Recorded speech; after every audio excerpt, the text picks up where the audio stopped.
নমস্কার, কেমন আছেন সবাই? আপনাদের সকলকে জানাই বুক অফ লাইফ পেজে স্বাগত। আজ আপনাদের সাথে একটা ছোট্ট অনুষ্ঠান শেয়ার করতে চলেছি, আশা করি আপনাদের ভালো লাগবে। এই পুজোটি বিহারের খুব নামকরা একটি পুজো, যেটা ম্যাক্সিমাম বিহারিরাই এই পুজোটাকে পরিচালনা করে থাকেন। এই পুজোটা খুবই টাফ থাকে, ভীষণ শুদ্ধভাবে পালন করতে হয়। এটা খুব বিহারের ফেমাস একটা পুজো, ছট পুজো বলে পরিচিত এই পুজোটা হয়ে থাকে সাধারণত দীপাবলির পর 4 দিন এই অনুষ্ঠানটি চলতে থাকে। এখানে আমি যেটুকু জানি সেইটুকুই আপনাদের সাথে শেয়ার করলাম, কারণ এই বছর আমি ফার্স্ট টাইম এই পুজোতে সামিল হয়েছিলাম। খুব ভালো লেগেছিল এই পুজোতে সামিল হতে পেরে নিজেকে। আপনাদেরও আশা করি এই ব্লগটি ভালো লাগবে। এই পুজোটি সাধারণত 2টি টাইমে হয়ে থাকে। 2টি টাইম বলতে পুজোটি হয় একবার সূর্য অস্তগামী পুজো, আর একবার হয় সূর্য উদিতগামী সময়ে। মানে যখন বিকাল বেলায় যে সূর্যটা অস্ত যায় সেই সময়তে একবার সূর্যদেবের পুজো হয়, আরেকবার হয় সকালে, পরের দিন সকালে ভোরে যে টাইমটায় সূর্য ওঠে সেই টাইমে পুজো হয়ে থাকে। এই যে কুলো বা ডালা বা সুপ যে যেখানে যে নামে চিনে থাকেন, এখানে সেই সুপে করে ফল প্রসাদ, এখানকার এই পুজোর বিশেষ প্রসাদ ঠেকুয়া, এই সমস্ত কিছু নিয়ে এরা মাথায় করে নিয়ে আসে বাড়ির থেকে।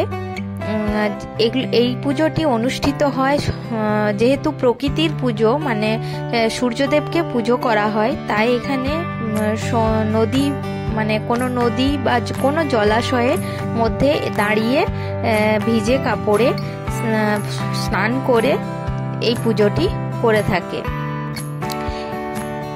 এই যে পুজোটি দেখছেন, এটি বিকালের পুজো, মানে সূর্য অস্তগামী সময়ের পুজো। এখানে দেখতেই পাচ্ছেন কিভাবে পুজো অনুষ্ঠান করা হচ্ছে। সবাই এখানে খুব শুদ্ধভাবে স্নান করে পরিষ্কার পরিচ্ছন্ন কাপড় জামা পরে তবেই সেই পুজোতে সামিল হতে পারে।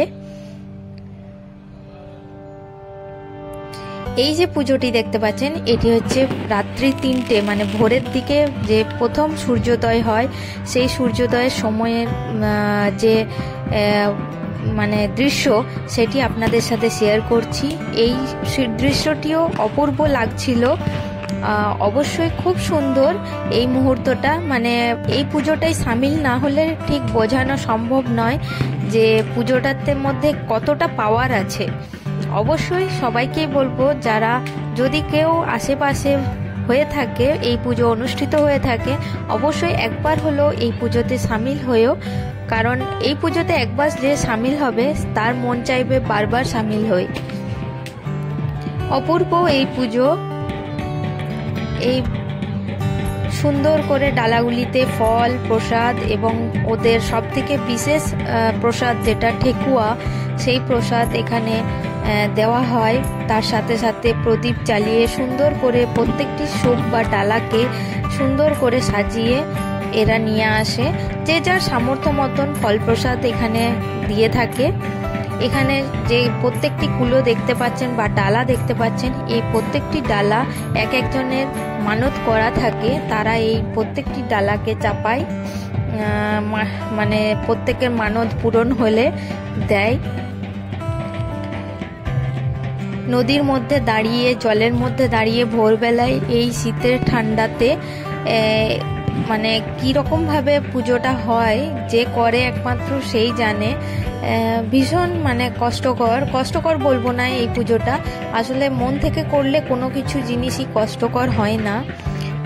খুবই আনন্দের সাথে, এবং প্রচুর বাজি ফটকা ফুটতে থাকে ওই দিন।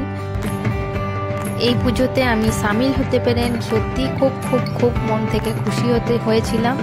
আপনারা যদি কখনো সুযোগ পান, এই পুজোতে একবার হলেও সামিল হয়ে দেখবেন, অবশ্যই আপনার মানে খুব ভালো লাগবে।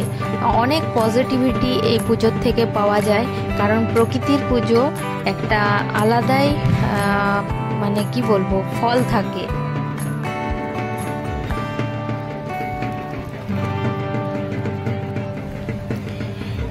এই পুজোটি আপনাদের সাথে শেয়ার করে আমার খুবই ভালো লাগলো।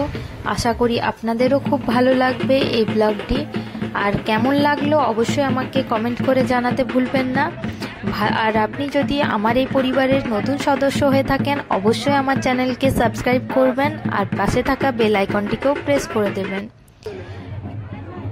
এই ভোরবেলার যে পুজোটা হয়, সমস্ত পুজো কমপ্লিট হওয়ার পর একটু যজ্ঞ হয়। এই যজ্ঞেরই এই আগুন আপনারা দেখতে পাচ্ছেন এখানে। তারপর এখানে ফল প্রসাদ বিতরণ করে এই পুজোটি সম্পন্ন হয়। আপনারা সবাই ভালো থাকবেন, সুস্থ থাকবেন। দেখা হবে আপনাদের সাথে পরবর্তী ব্লগে। আজকে এই পর্যন্তই। ধন্যবাদ।